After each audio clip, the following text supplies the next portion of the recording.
اللہ تعالیٰ مجھے روز لاکھوں دیتا ہے تو کیوں میں یوٹیوب سے لوں بھائی؟ یوٹیوب سے حرام کمائی حرام ہے. یوٹیوب کے ایڈ سے اگر آپ کماتے ہیں، وہ ایڈ میں لڑکی آ جائیں گی، میوزک آ جائیں گی، یہ آ جائیں گا وہ، آپ اس کو میں بھی آپ الکوہول ایڈ کو بین کریں گے. لڑکیاں تو بین نہیں کر سکتے نا؟ کر سکتے کیا؟ نہیں کر سکتے. اپنے معاشرے میں پیڈوفیلیا پھیلے گا اس کی وجہ سے. آپ سمجھ رہے نا؟ ہر انسان سمجھتا میں تو اسلامی ہوں. کمانے کا یوٹیوب انفلوئنسنگ بہت کم. صاحب یوٹیوب کی کمائی کا تعلق اس چینل کے اسلامی یا غیر اسلامی ہونے سے نہیں ہے، کیونکہ یوٹیوب پہ جو کمائی آتی ہے وہ آپ کے چینل کی نہیں ہوتی بلکہ ایڈورٹائزمنٹ کی ہوتی ہے. تو ایڈورٹائزمنٹ اسلامی ہوگا چاہے چینل غیر اسلامی کیوں نہ ہو. تو ایڈورٹائز اگر اسلامی ہوگا تو اس کی ارننگ بھی حلال، ایڈورٹائز غیر اسلامی ہے تو ارننگ بھی حرام. ہاں یہ ایک الگ بات ہے کہ غیر اسلامی یوٹیوب بنانے کا گناہ ایک الگ سے ہوگا، گانے بجانے کا اور ایسی فحش چیزوں کے اگر آپ نے چینل بنایا تو قرآن مجید کی وعید ہے، ان الذین یحبون ان تشیع الفاحشۃ فی الذین آمنوا لہم عذاب علیم فی الدنیا والآخرہ. جو لوگ بے حیائی پھیلاتے ہیں مسلمانوں میں، ان کے لیے دنیا اور آخرت میں دردناک عذاب ہے. تو اس لیے فحش چیزوں کی ویب سائٹس بنانا یا یوٹیوب پہ فحش مواد ڈالنا یہ بالکل حرام ہے، ناجائز ہے.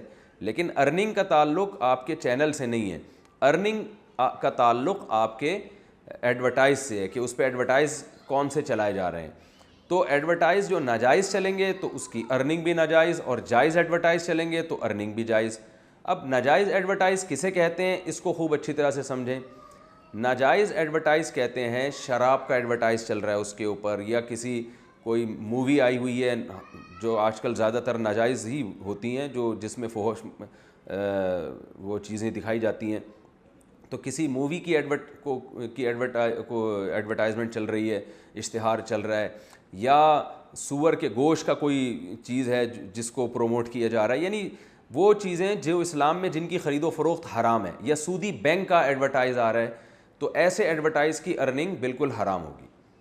ہاں بعض ایڈورٹائز ایسے ہوتے ہیں کہ ان میں جو پروڈکٹ ہے وہ پروڈکٹ تو جائز ہے، لیکن اس پروڈکٹ کو ایڈورٹائز کرنے کا طریقہ ناجائز ہے.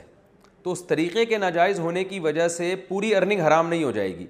مثال کے طور پر آپ کے چینل پہ ایک ایڈورٹائز چل رہا ہے، ایڈورٹائز جائز چیز کا چل رہا ہے، وہ کوئی آئل ہے، سر پہ بال اگانے کا آئل ہے، یا شیمپو ہے، یا صابن کا اشتہار ہے، یا یہ کہ اشتہار چلایا جا رہا ہے کسی بھی اسکول کے کو پروموٹ کیا جا رہا ہے، کوئی بھی جو جائز اشتہار ہو جس کا کاروبار جائز ہے، لیکن اس میں درمیان میں لڑکیاں آ جاتی ہیں، تو پھر ہم یہ نہیں کہیں گے کہ یہ پورا ایڈورٹائز ہی ناجائز ہے، بلکہ اصل جو ایڈورٹائزمنٹ کا جو اصل مقصد ہوتا ہے وہ اس پروڈکٹ کو پروموٹ کرنا ہوتا ہے.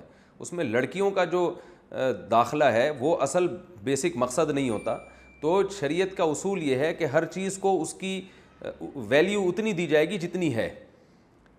تو اس میں یہ کہا جائے گا کہ ہے یہ ایڈورٹائز حلال، مگر اس کو ناجائز طریقے سے پیش کیا جا رہا ہے. اس کی میں آپ کو ایک مثال دیتا ہوں. آج کل لوگوں نے دکانوں پہ لڑکیاں بٹھائی ہوئی ہوتی ہیں لوگوں کو اٹریکٹ کرنے کے لیے. موبائل کی شاپ پہ لڑکیاں بٹھائی ہوئی ہوتی ہیں، ان کی ڈریسنگ بھی غیر شرعی ہوتی ہے، تو وہ موبائل بیچ رہی ہوتی ہیں. جو ٹھرکی قسم کے لڑکے ہوتے ہیں، معذرت کے ساتھ جو ٹھرکی لوگ میرا بیان سن رہے ہیں میں اس سے پیش کی معذرت چاہتا ہوں. ٹھرکی قسم کے لڑکے کیا کرتے ہیں، وہاں ایک داڑھی مونچھوں والا بیٹھا ہوا ہے، وہی موبائل لے